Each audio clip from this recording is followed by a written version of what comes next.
On va commencer par cette première phrase donc de l'auteur Ibn Saïd An-Nas quand il dit « Parmi ces miracles, nous pouvons citer ». Donc le mot « miracle » ici, en langue arabe, qui est utilisé par Ibn Saïd An-Nas, c'est le mot « mu'jiza ». C'est le mot « mu'jiza ». Que signifie le mot « mu'jiza » Il y a la notion de « ajz » à l'intérieur, c'est-à-dire d'impossibilité. Donc la notion de mu'jiza, c'est quoi? C'est qu'on a un prophète qui vient, ça peut être le prophète Mohammed sallallahu alayhi wa sallam, ça peut être Nuh, ça peut être Ibrahim, ça peut être quelqu'un d'autre, qui va montrer un signe important émanant d'Allah subhanahu wa ta'ala, un signe qui ne rentre même pas dans le cadre des règles terrestres. Et le peuple qui est en face de Sulayman par exemple, ou de Isa, de Jésus, ou de Moussa, de Moïse, lorsqu'il voit ce signe important, cette mu'jiza, eh ben, le peuple il est censé suivre le prophète envoyé par Allah subhanahu wa ta'ala, comme on le remarque dans le Coran, et s'il ne suit pas, alors il y a un châtiment divin qui s'abat sur ce peuple-là, sur ces individus-là. Et c'est ce qui s'est passé avec nombre de prophètes et de messagers envoyés par Allah subhanahu wa ta'ala. Et on retrouve ça dans le Coran à travers différentes histoires comme le peuple de Thamoud, ou bien le peuple de Lut, des peuples qui ont été donc anéantis par Allah subhanahu wa ta'ala. Pourquoi je répète? Parce qu'il a envoyé des prophètes et des messagers qui sont venus avec des mu'jiza et ils n'ont pas suivi et ils ont été donc punis par Allah parce qu'il avait envoyé des signes évidents et clairs. Très bien. Donc ça, il faut que ça soit clair dans notre esprit. Parce que pour ce qui concerne le prophète Mohammed sallallahu alayhi wa sallam, c'est différent en fait. Le prophète sallallahu alayhi wa sallam, il est venu aussi avec des signes, avec ce qu'on appelle en français des miracles. Et il les a montrés, ces miracles, à son peuple, le peuple de Quraysh, les Arabes de la péninsule arabique à son époque.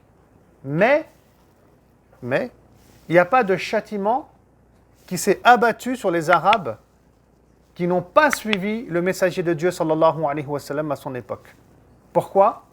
Parce que il y a eu une histoire à la Mecque, célèbre, où les Qurayshites, la tribu du prophète sallallahu alayhi wa sallam, ont demandé de voir des miracles.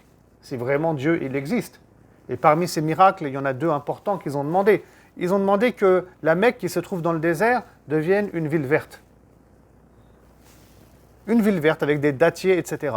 Et le deuxième miracle, qu'il y ait une échelle qui apparaisse pour qu'on puisse monter au ciel et parler et voir même Allah subhanahu wa ta'ala. Des choses que Allah peut faire s'il le veut. Mais, si on suit le Coran, si le peuple ne suit pas, il y a un châtiment qui va s'abattre sur eux. Et le prophète sallallahu alayhi wa sallam, eh ben, il a voulu que ces miracles n'aient pas lieu. Ces deux grands miracles n'aient pas lieu à son époque. Afin que le châtiment ne s'abatte pas. Et le prophète sallallahu alayhi wa sallam, qui est le plus miséricordieux des miséricordieux chez les êtres humains, il a demandé à Allah subhanahu wa ta'ala un temps illimité, jusqu'à la fin des temps, pour les êtres humains, afin qu'ils réfléchissent, afin qu'ils reviennent à Allah, à travers la compréhension du Coran, la lecture du Coran, à travers l'apprentissage de la religion, pour qu'ils reviennent, tant qu'ils sont vivants, à Allah subhanahu wa ta'ala. Et donc, si vous voulez, le prophète sallallahu alayhi wa sallam, il a brisé cette règle, ou il est sorti peut-être, diront-on, de cette règle.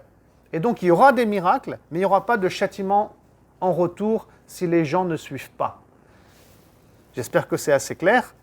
Et du coup, on ne peut pas parler de mu'jiza pour la personne du prophète sallallahu alayhi wa sallam à son époque, pour lui. Parce que la notion de mu'jiza implique un châtiment divin si on ne suit pas le prophète envoyé par Allah.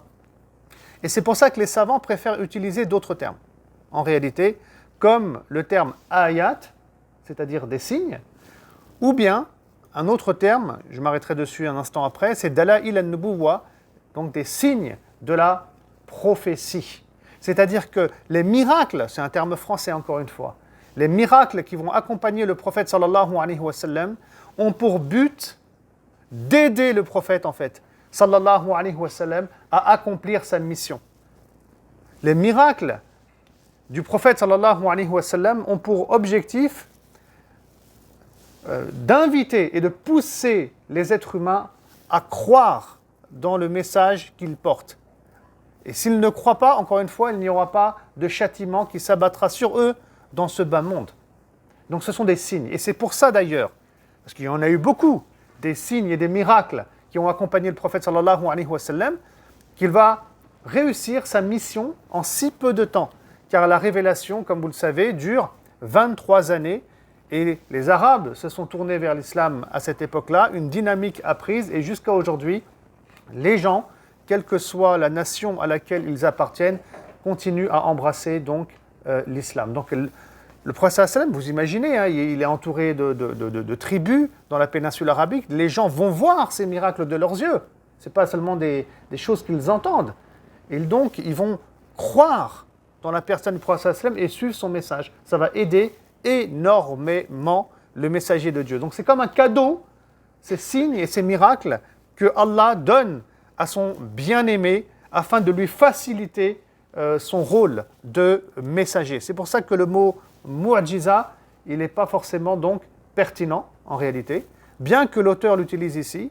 Et si l'auteur l'utilise ici, c'est juste pour simplifier la thématique, pour le commun des musulmans. Donc il ne rentre pas dans ce détail scientifique. Donc si vous voulez, usuellement, chez les savants, on parle de mu'jiza, hein, mais ensuite, on sait qu'il y a des partitions à faire et il y a une compréhension plus profonde à apporter. Mais dans le langage courant des musulmans, c'est le mot mu'jiza qui est utilisé. Donc je disais, sinon on parle de ayat, ou bien on parle aussi de dala'il an-nubuwwa.